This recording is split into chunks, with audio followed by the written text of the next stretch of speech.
é mellor calquera cousa que estar soa? Non, nunca. Nunca. O amor, as relacións, as amizades igual, teñen que aportar calma e sosego. E a seguridade de que tes persoas de arredor de ti que son estables, sí? Estabilidade no sentido de que poderán pasar mil cousas, pero dun día para o outro non muda todo.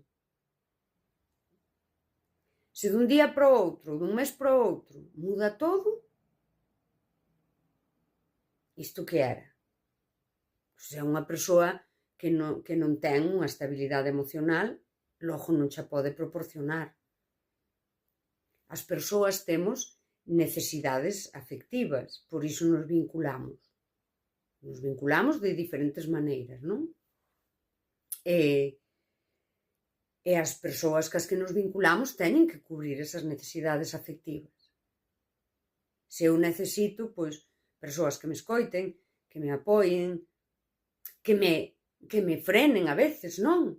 Eu isto xa vou precisando menos, pero que non, que che poñan un pouco, veña, va, calma, pensa as cousas ben, que estén na túa vida acompañándote.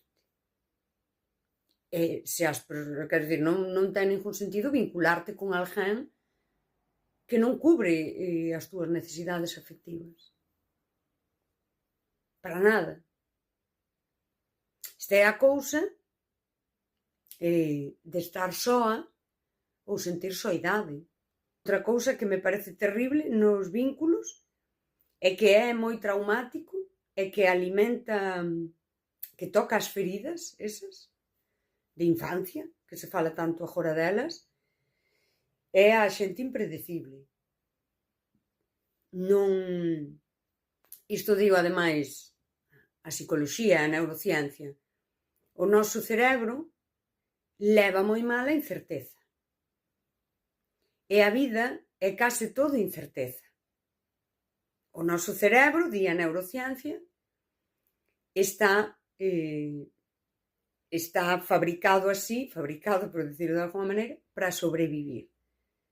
Daquela el xa sempre está atento aos perigos, ás ameazas, sí? Porque é unha máquina de supervivencia.